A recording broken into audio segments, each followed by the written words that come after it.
Imagine pulling the pin on a grenade, right? And then just intentionally dropping it directly at your own feet just to survive a close quarters ambush. I mean, in the real world, physics and common sense basically say that is absolute suicide. Yeah. The shrapnel doesn't care who pulled the pin. Exactly. But what if you were operating within a framework where the universal laws of physics could actually be legally, mathematically bypassed? If you just knew the exact right systemic loophole. That's the fundamental allure of complex systems. Right. Whether we're talking about high-frequency algorithmic trading or offshore tax pays, or in our case, intricate game design. Right. A well-constructed system runs on general baseline rules. Mhm. Gravity pulls down, explosions expand outward, actions have equal and opposite reactions. But the true masters of these systems, they don't operate on the baseline. No, they definitely. They operate in the margins. They look for the specific targeted overrides that allow a localized reality to basically bend to their will. And today, we are going to explore a masterclass in bending reality. Welcome to our deep dive into the architecture of exception-based design. We are not just going to sit here and read you a textbook about mechanics or dry statistics. No, they'd be incredibly boring. Totally. We are going to put you, the listener, right at the center of the action. We're running a live Theater of the Mind Adventure Day using the 2024 Dungeons and Dragons rule set. But I want to be super clear about our dynamic here. I am going to dictate the narrative intent. Okay. I'll be playing the role of Amon, a sixth-level Way of the Elements monk. My goal is to make Amon feel like an absolute cinematic action star. So I'm going to tell you what I want to achieve narratively. But you, taking the role of the dungeon master and the system architect, you have to explain to me and the listener how the underlying architecture actually supports my crazy ideas. Or I have to stop you if the math just doesn't work. Right, exactly. Keep me honest. I accept the challenge. My job is to process your narrative inputs through the systemic engine of the rules, calculate the probabilities, the action economy, and, the cognitive load of the scenario. Which is a lot to juggle. It really is. Our mission is to escort the listener alongside Amon through a sequence of 6 distinct short-term goals. We'll encounter social manipulation, deadly traps, ambushes, environmental hazards, and a climactic boss fight. It's going to be a full day. Yeah. We want to show the listener exactly how understanding the math behind a system allows you to write an incredibly thrilling, dynamic story without breaking the internal logic of the world. So if you are listening to this, whether you're a seasoned player, a game designer, or just someone fascinated by how complex rule sets simulate reality, pull up a chair. Picture the vast, starry expanse of the cosmos, because we aren't starting this narrative in some muddy medieval tavern. Thank goodness. Right. We are launching straight into the void of the Spelljammer light of Xaryxis setting. The visual aesthetic here is so crucial for setting the tone. Imagine floating in wild space. This isn't the cold, dead vacuum of actual space. It's a vibrant, terrifying, oceanic void. Filled with starlight and nebulas. Exactly. Drifting nebulas, massive asteroid cities. The silence is profound, interrupted only by the creak of wooden galleon hulls and the hum of magical gravity planes that keep the ships oriented. Right now, Amon is docked at the Rock of Brawl. Which is this massive asteroid hub teeming with pirates, astral merchants, and beings from entirely different dimensions. And Amon hasn't just wandered out here to sightsee, has he? Definitely not. I have a very specific objective given to me by a pivotal non-player character, Princess Thedali. Let's talk about the stakes here, because they are massive. She is royalty from the Xaryxian Empire, which is an armada of astral elves whose home star is literally collapsing. Yeah, and they're actively trying to harvest the life energy of other worlds just to keep their own sun burning. It's intense. It is an empire built on desperate, cosmic-scale survival. Thedali has approached you with a critical covert mission. She needs an artifact known as the Infinity Spindle. Sounds dangerous. Oh, it is a crystalline shard of immense, chaotic power, and her intelligence suggests it's currently located on a derelict ship called the Lucent Edict, which is drifting aimlessly in the astral sea. And I'm not doing this for a bag of gold coins. I mean, come on. The reward she is offering is something that fundamentally alters the probability engine of the game itself. It's a magical star map. A very powerful item. Huge. If I succeed, this map grants me access to weal and woe reactions. Let's unpack the math of that for the listener because it is staggering. Every time I finish a long rest, I consult the map and roll a die. If it's even, I get wheel, which lets me add a 6-sided die to a creature's 20-sided test. And if it's odd? I get woe, which lets me subtract a 6-sided die. To put that in perspective for the listener, the entire math of the 2024 Dungeons & Dragons system is built around something called bounded accuracy. Which means numbers don't just scale to infinity. Right, exactly. Target numbers, like difficulty classes or armor classes, rarely exceed a certain threshold, usually between 10 and 25. So adding or subtracting a 6-sided die, which averages out to a 3.5 swing on a linear probability curve, is mathematically equivalent to altering reality by roughly 17.5% on demand. That's insane! For a tactical martial artist who thrives on controlling the battlefield, that kind of probabilistic manipulation is priceless. Which means Amon is highly motivated. But here is my first narrative intent. Amon is standing in front of Princess Adali, but I am not just going to blindly accept a quest from an astral elf royal whose empire is currently threatening the entire cosmos. Very smart. I need to know if she's using me as bait, or if she's leading me into a trap. I want to read her unspoken cues. How does the system process a social interaction where someone might be lying? This is a really fascinating area of game design. In reality, reading a person's intentions involves processing thousands of micro-expressions, body language shifts, and tonal variations in fractions of a second. Game mechanics have to compress all of that psychological complexity into a single numerical output. Just one die roll. Yeah. The 2024 rules emphasize two avenues for this. Active role-playing, where you literally speak in character to elicit a response, Yeah. and descriptive role-playing, where you declare your intent. The system uses a wisdom-based skill called insight as the mechanical filter for emotional intelligence. I want to lean into the descriptive approach. I envision Amon bowing respectfully to the princess, keeping his posture submissive, but his eyes never leave hers. I'm looking for the micro-expressions you mentioned. I want to roll a wisdom insight check. Go ahead. I'm rolling the virtual 20-sided die right now. Okay, I rolled an 18. Factoring in my character's high wisdom modifier and proficiency, that totals up to a 23. Oh, wow. A 23 is a profound success. Let's talk about the underlying architecture of that number. A difficulty class, or DC, of 15 is considered moderate, representing something a competent person might achieve half the time. Right. A DC of 20 is hard. By hitting a 23, you're fundamentally bypassing her trained royal composure.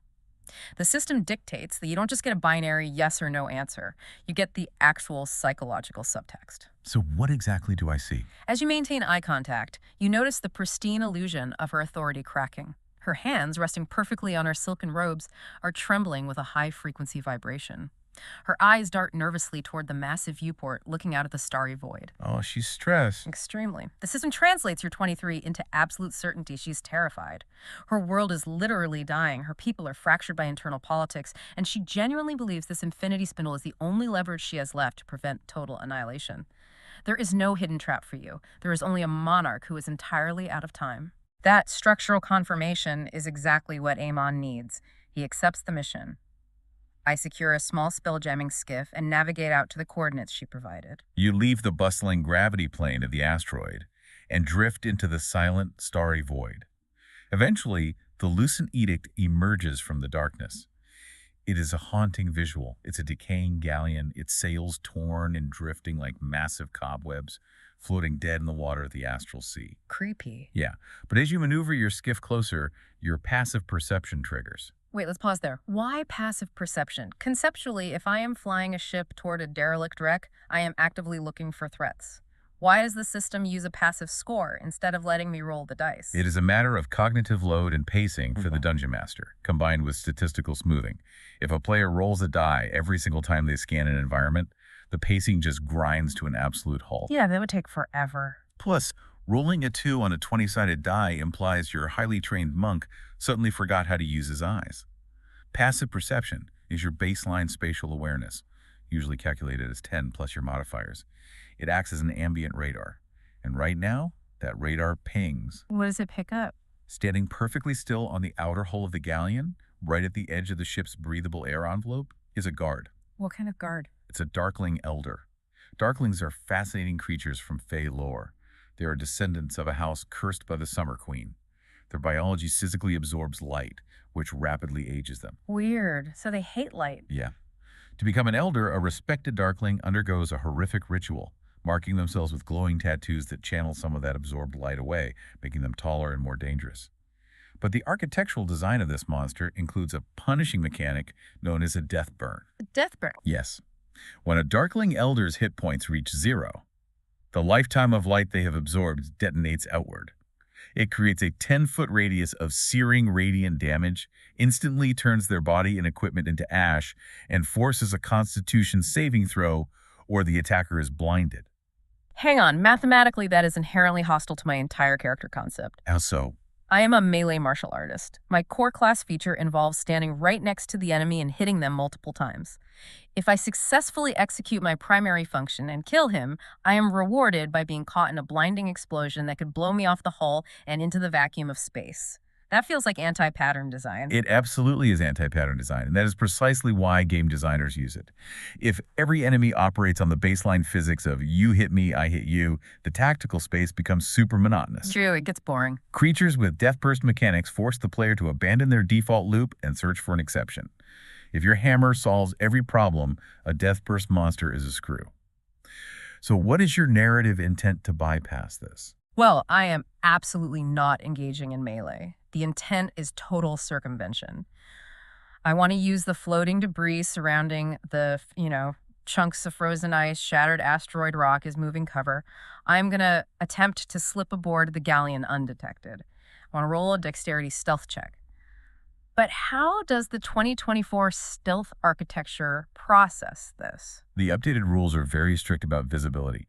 If neither side is actively attempting to be stealthy, you automatically notice each other once lines of sight intersect. There is no rolling. But I am trying to hide. Right. Because you are actively declaring a stealth action, you create an exception. You are initiating a skill contest against the Darkling Elder's passive perception, which is a 16 that's standing on the hull, glowing tattoos, pulsing, scanning the void. Okay, I roll the die. I get a 14. Now, because I have massive dexterity and proficiency bonuses, my total is a 22. You easily beat the DC of 16. The narrative translation of that math is beautiful.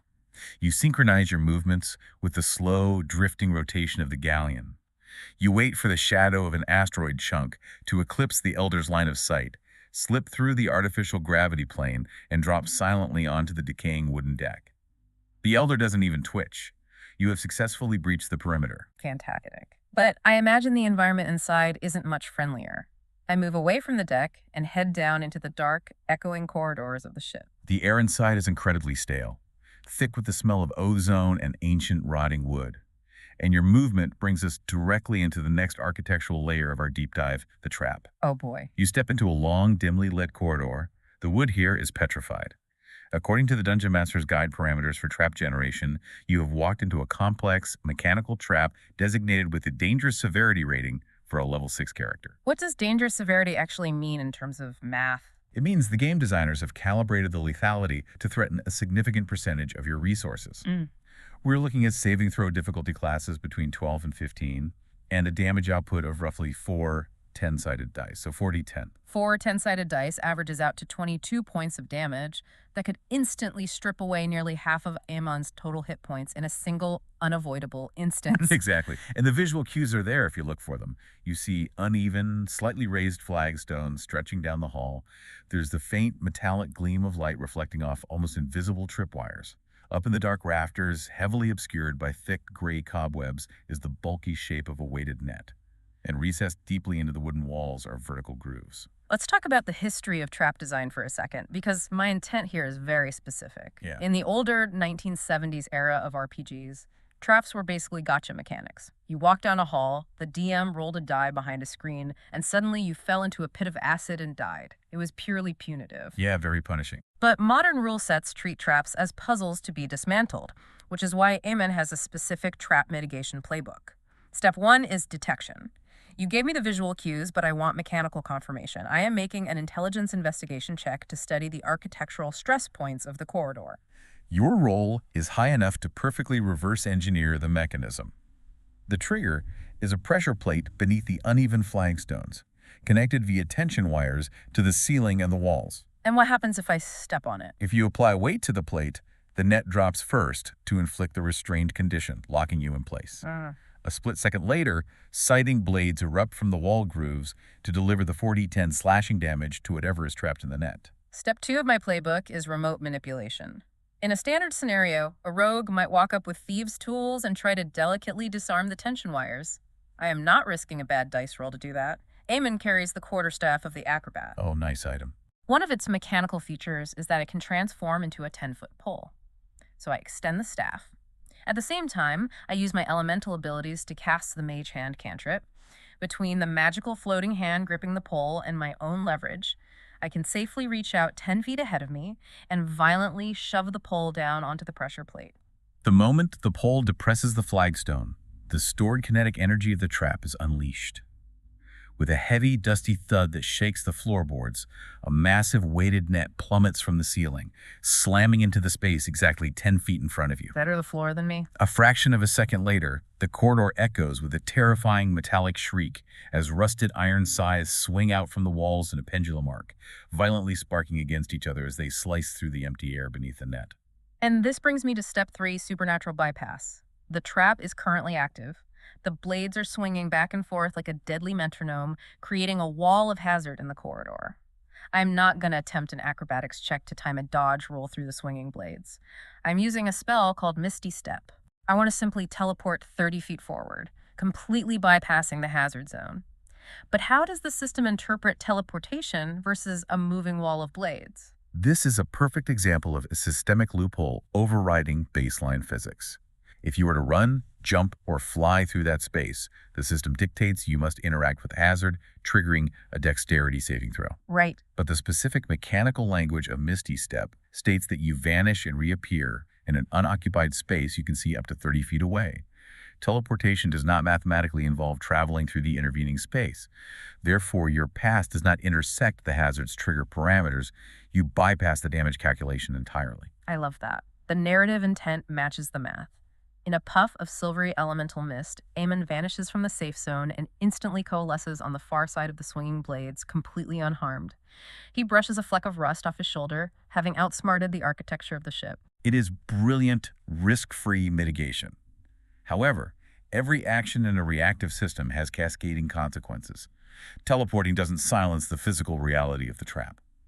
The heavy thud of the net and the rhythmic screeching clang of the iron scythes act as a massive acoustic beacon. Uh-oh. The sound reverberates down to the hollow, petrified hull of the galleon. You have avoided the damage, but you have fundamentally altered the state of the environment. You have announced your presence. Cause and effect, the ringing of the dinner bell. Exactly. And that acoustic trigger logically forces our next sequence.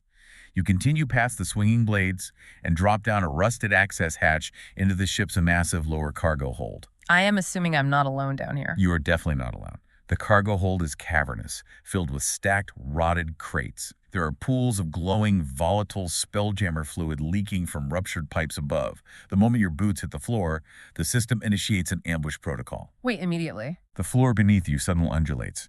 It feels fleshy, not wooden. It rapidly rises up, peeling away from the joists, and attempts to wrap itself completely around you. Wait, the floor itself is attacking me. What is the mechanic here? You have stepped on a trapper. It is a subterranean monstrosity explicitly designed by the game creators to prey on player assumptions. Players assume floors are safe, static geometry. The trapper flattens its body to perfectly mimic stone or wood.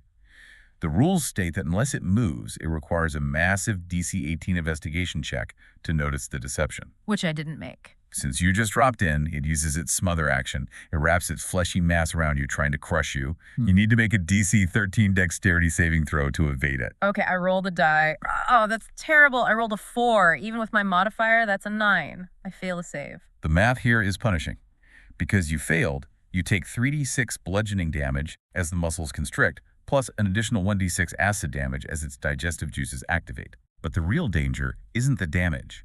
It is the systemic conditions applied to you. You are now grappled, meaning your movement speed is mathematically reduced to 0.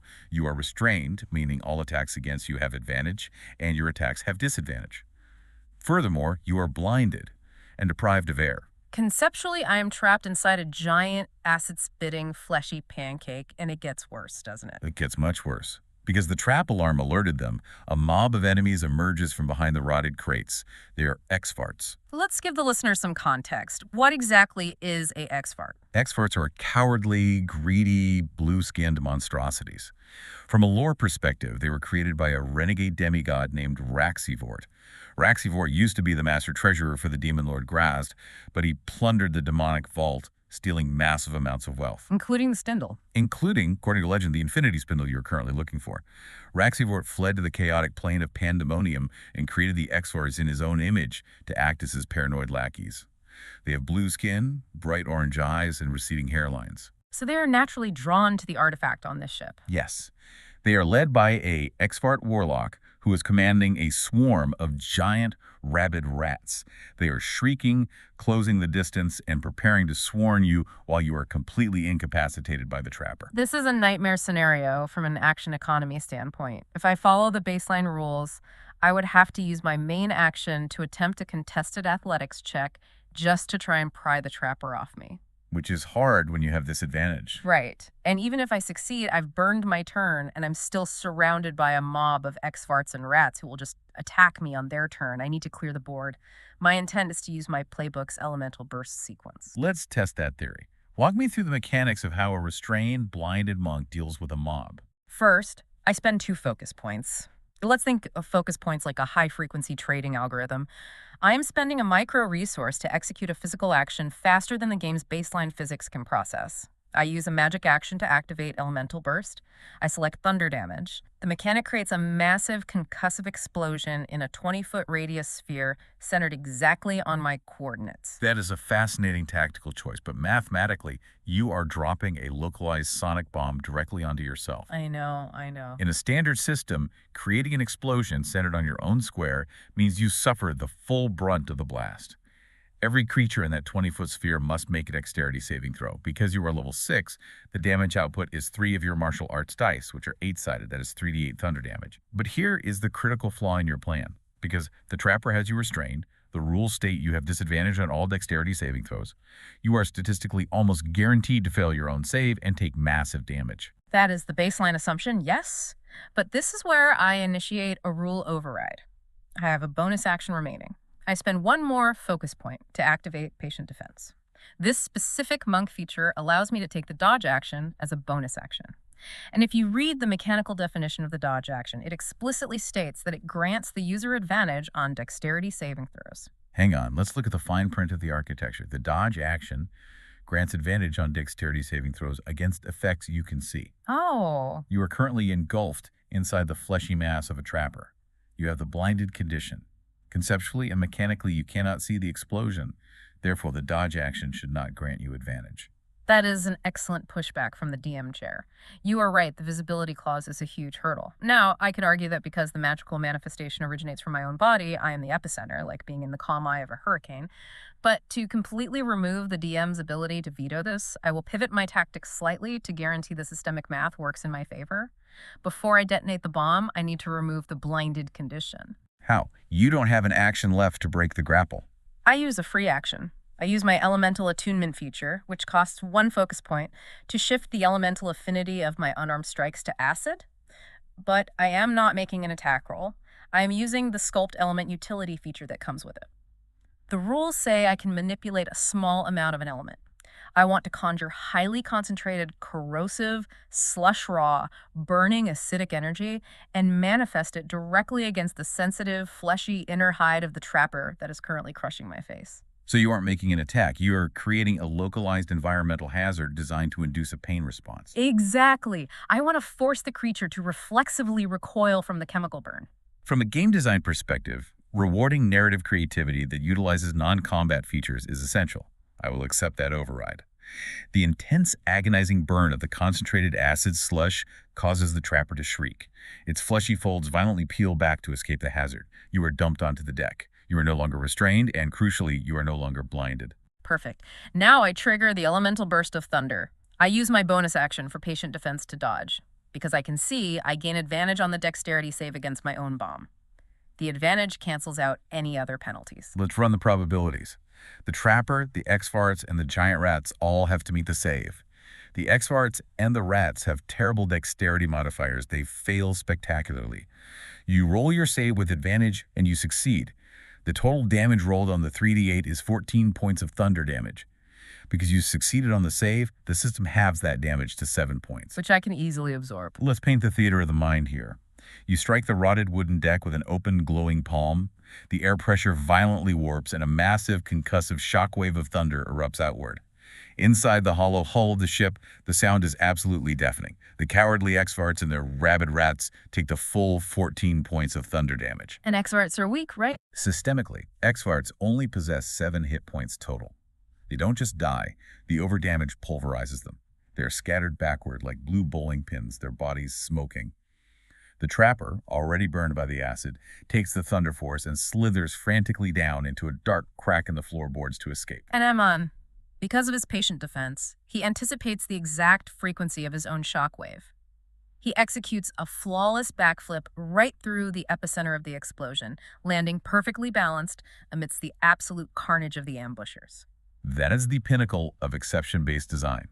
You turned a general rule explosions hurt everyone equally into a highly customized tactical weapon by stacking specific overrides. But as I mentioned earlier, systems have cascading reactions.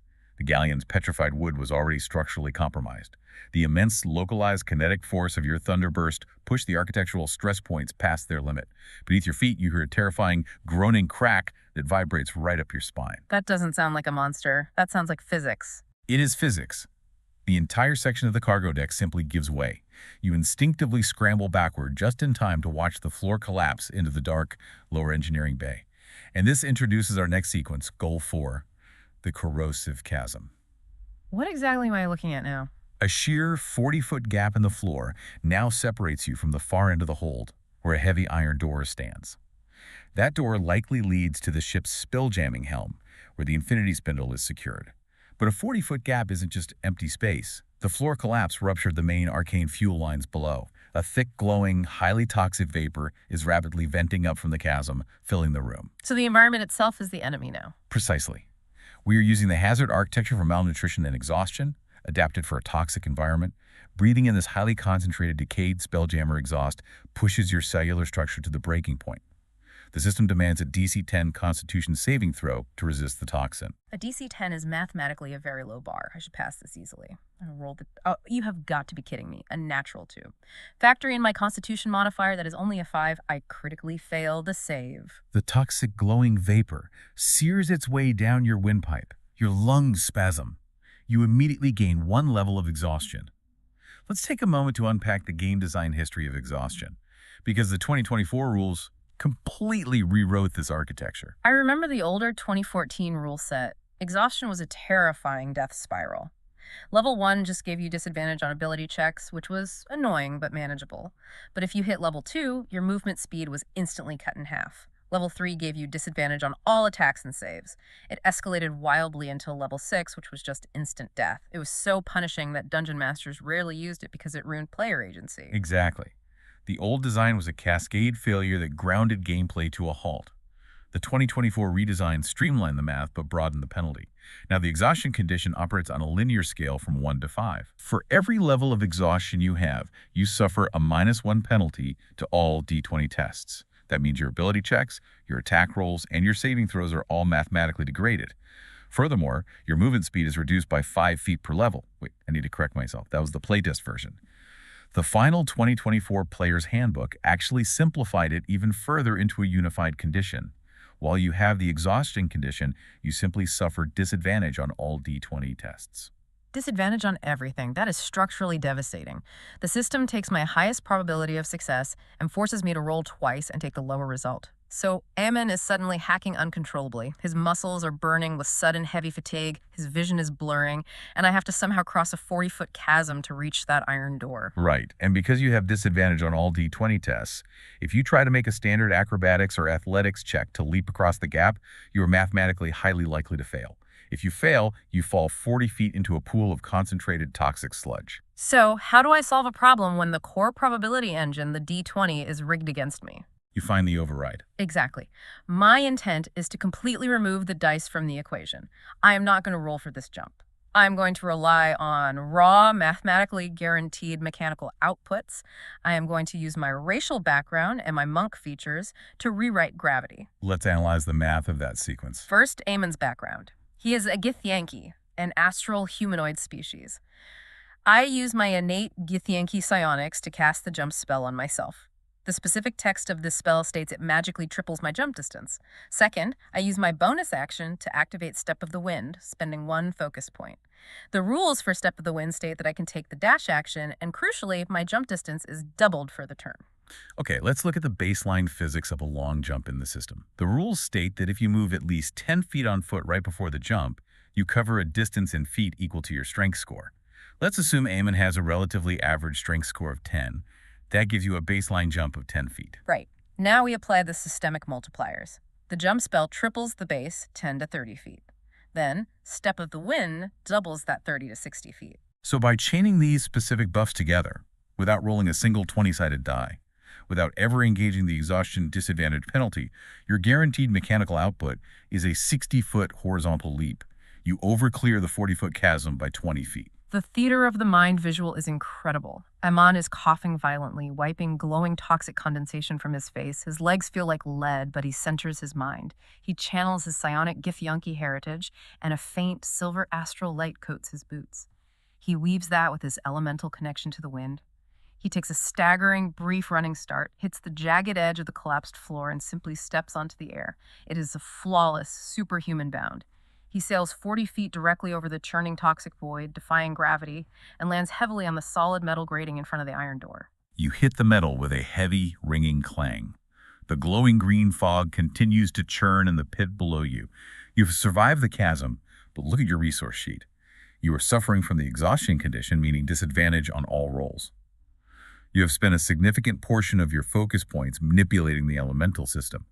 Your hit points have been chipped away by the trapper and the thunderblast. And you are standing directly in front of the door to the spelljamming helm, where the boss is undoubtedly waiting.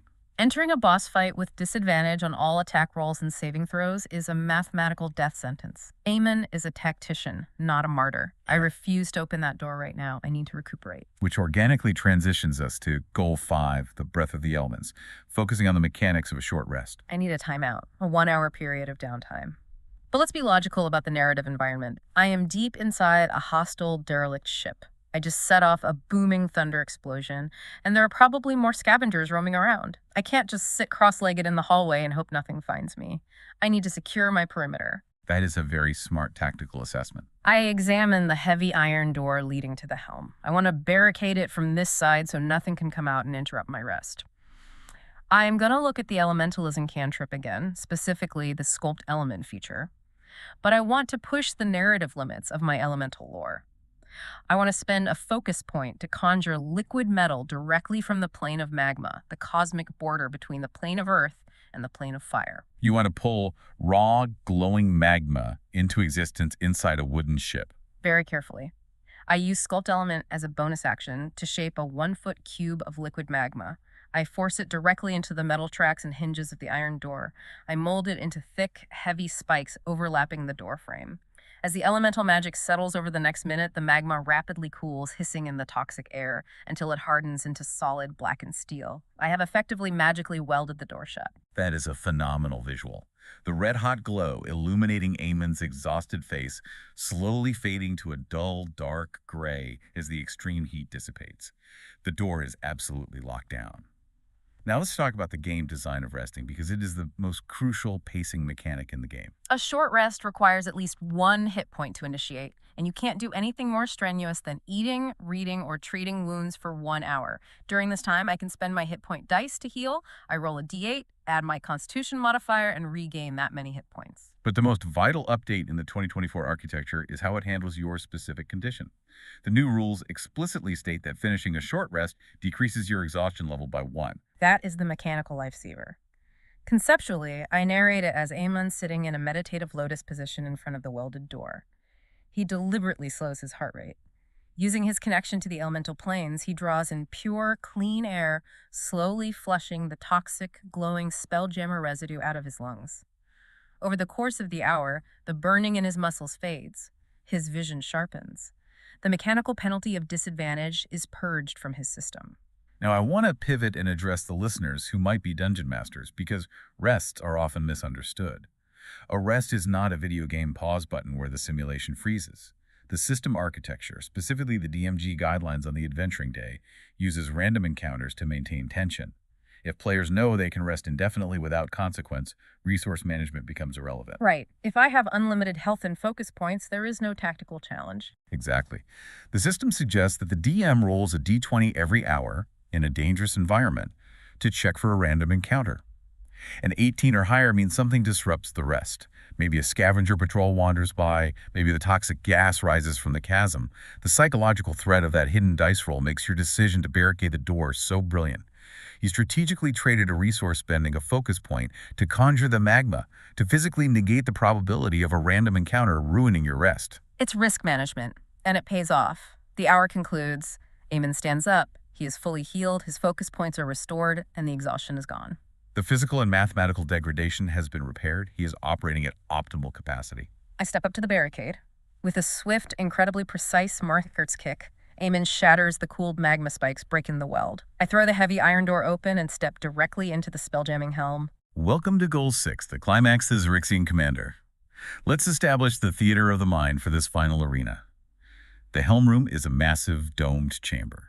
The far wall is a singular, giant glass viewport looking out at the glittering, chaotic expanse of the astral sea. In the dead center of the room sits the spelljamming chair, the arcane interface used to pilot the ship.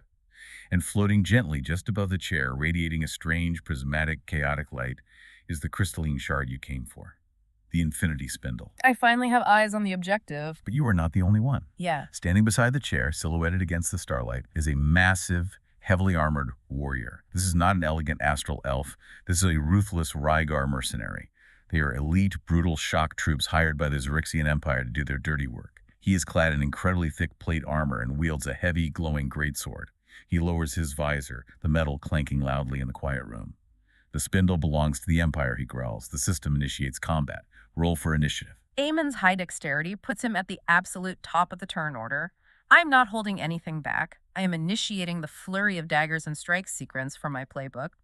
I want to overwhelm his defensive architecture before he even has a chance to swing that sword. This sequence is a masterclass in exploiting the action economy. The strict rules governing how many things a character can do in 6 seconds. Break down the systemic layers of this assault. First, I use a free action to activate elemental attunement, spending 1 focus point. I change my elemental affinity to lightning. The specific mechanical override here is that my unarmed strikes now gain a 15-foot reach. Pure, crackling electrical energy arcs down my arms. Second, I use my main action to throw a dagger at him. A standard throwing dagger against heavy plate armor seems statistically ineffective. Under the old rules, yes. Yeah. But the 2024 architecture introduced weapon masteries. Because Amon has the Nick mastery property equipped with his daggers, the system allows me to make a second dagger attack as part of that exact same action, completely bypassing the need to use my bonus action for 2 weapon fighting. The math checks out. You throw 2 daggers in the blink of an eye. They clatter sharply against his heavy plate armor, the sparks flying as the steel finds the tiny, vulnerable gaps in his joints. Third, because the Nick mastery preserved my bonus action, I use it now to activate Flurry of Blows, spending another focus point. This system override grants me 2 additional unarmed strikes, and because my elemental attunement gave me a 15-foot reach, I am physically striking the air, sending concentrated arcs of lightning across the room into his armor. On the first hit, I trigger a specific monk technique. A push, forcing him to make a strength saving throw. On the second hit, I deliver the raw lightning damage. The commander is staggered by the sheer volume of attacks within a 6-second window. He fails the strength save. The kinetic force of your lightning strike physically shoves his massive armored frame 10 feet backward, his heavy boots skidding violently across the metal floor gratings. But this is a veteran mercenary. He absorbs the lightning, roars in anger, and uses his movement to charge directly at you. He swings his glowing greatsword in a massive sweeping executioner's arc. I roll the die for his attack and it's a 19. That easily beats your armor class. The blade is going to cleave right into your chest and he rolls highly on his damage dice. This is exactly what I was waiting for. I do not try to dodge. I deploy my reaction deflect attacks. Let's pause and examine the architecture of the monk's defensive reactions because there are 2 very similar options. Retaliate and deflect attacks. Both trigger when you take physical damage. Why are you choosing deflect here instead of retaliate? It is entirely about mathematical risk management. Retaliate is an aggressive override. It lets me immediately make an opportunity attack against him after he hits me. It's a counterpunch. But it does absolutely nothing to reduce the incoming damage of his greatsword. If I take the full brunt of a boss monster's heavy attack, the math says I might drop to 0 hit points. A dead monk can't counterpunch. That's a fair point. Deflect attacks, however, is a damage mitigation engine. It reduces the incoming damage by a mathematical formula. 1d10 plus my dexterity modifier, which is 5, plus my monk level, which is 6. That guarantees a minimum reduction of 12 points, up to a maximum of 21 points. The Rygar commander rolled exactly 15 points of slashing damage for the Greatsword Strike. I roll my d10, I get an 8. Factoring in the plus 11, my total damage reduction is 19 points. The system subtracts 19 from his 15. The incoming damage is reduced to absolute 0. The theater of the mind translation of that math is iconic. The massive glowing blade arcs down with enough kinetic force to literally cut a horse in half. And Amon simply raises his hands and catches the flat of the glowing steel blade between his bare, lightning-infused palms. The kinetic energy is completely neutralized, rippling harmlessly through Amon's body and grounding out into the metal floor. But the sequence isn't over. The system states that if I reduce the damage to 0, I can spend 1 focus point to activate redirect. I take all of that absorbed kinetic force, weave it together with my elemental lightning, and unleash a point-blank burst of force directly back into his chest. Now, notice the systemic genius of this specific override. If I used Retaliate, I would have to make an attack roll against his incredibly high armor class, which is statistically risky. But Redirect changes the vector. It forces him to make a dexterity saving throw. Which is brilliant asymmetric targeting. You analyzed his stat block. He is a massive, heavily armored tank. His AC is a fortress, but his dexterity is abysmal. He is structurally incapable of dodging a point-blank shockwave. Exactly. He must make a DC 16 dexterity save. I roll the die for the commander. He gets a 7. He completely fails. The system dictates he takes 2 rolls of my martial arts die, which is 2d8, plus my dexterity modifier of plus 5. That is 18 points of unavoidable, localized force damage blasted directly into his breastplate. The concussive blast of force crumples the thick steel of his breastplate inward. The sheer trauma throws him backward. He crashes violently into the base of the spelljamming chair. The heavy greatsword clatters from his grasp. His body goes completely still. Amon exhales slowly, the crackling lightning fading from his arms. The ambient hum of the spindle returns to the quiet room. But this is where I implement a narrative escalation. Drawing on a specific tip from the Sly Flourish guide on running this adventure, I want to add a twist that deepens the cosmic horror lore of the setting. The commander is dead, but suddenly, his armored helmet jerks to the side. There is a sickening, wet, tearing sound. The helmet, along with the top half of his skull, splits open like a gruesome flower. Wait, what? A brain with legs? Why are we adding this? The boss's hit points are at 0. Conceptually, the encounter is over. This is how you layer encounter design to prevent combat from becoming a static math problem. By introducing a secondary objective at the moment of victory, the tactical priority instantly shifts. Pulling itself out of the skull cavity of the dead mercenary is a dark, gray, pulsing brain supported by 4 reptilian clawed legs. It is an intellect devourer. An intellect devourer, that is a mind flayer creation. Yes, the lore implication is terrifying. The Xaryxis commanders have been secretly implanted with these psychic parasites by an elder brain that has formed a dark shadow alliance with the Astral Elf Empire. The Rygar mercenary wasn't actually in charge. The intellect devourer screeches telepathically, its alien mind realizing its host body is destroyed. It immediately scrambles across the metal floor, making a desperate dash toward an air duct to escape and warn the elder brain. Oh, absolutely not. I am not letting that thing escape to compromise my mission parameters. My intent is to capture it instantly. I don't want to kill it with force. I want to paralyze its nervous system.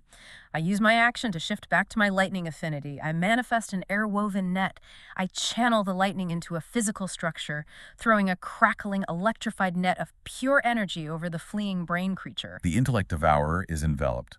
The high-voltage electricity surges directly into its exposed, soft gray matter, violently overriding its nervous system. It is paralyzed instantly, twitching helplessly on the floor grating.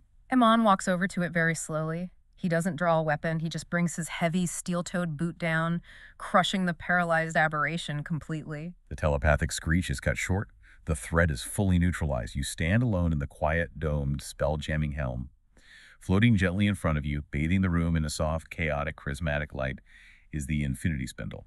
The mission is a total success. Amon carefully scoops up the spindle, wrapping it in a specialized silk cloth from his pack to contain the radiation. He moves to the command console of the helm and activates the ship's signal flare, shooting a massive burst of arcane green light out into the starry expanse of the astral sea to signal Princess Sadali's fleet that the package is secure. And that, listeners, is how you execute a D&D encounter utilizing theater of the mind, deep systemic knowledge, and the tactical flexibility of the exception-based architecture. Let's synthesize exactly what we just demonstrated today. Oh. What we witnessed wasn't just a player randomly rolling a 20-sided die and hoping the math worked out in their favor. It was a demonstration of how knowing the specific exceptions within a rule set allows you to write an incredible, proactive narrative. Precisely. Let's look at the architectural summary. The general rule of the system dictates that stealth is impossible if an entity is looking in your direction.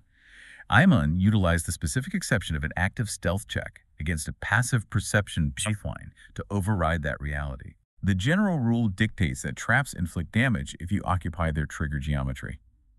Amon utilized the specific language of teleportation to ensure his physical form mathematically never intersected with the hazard's spatial coordinates.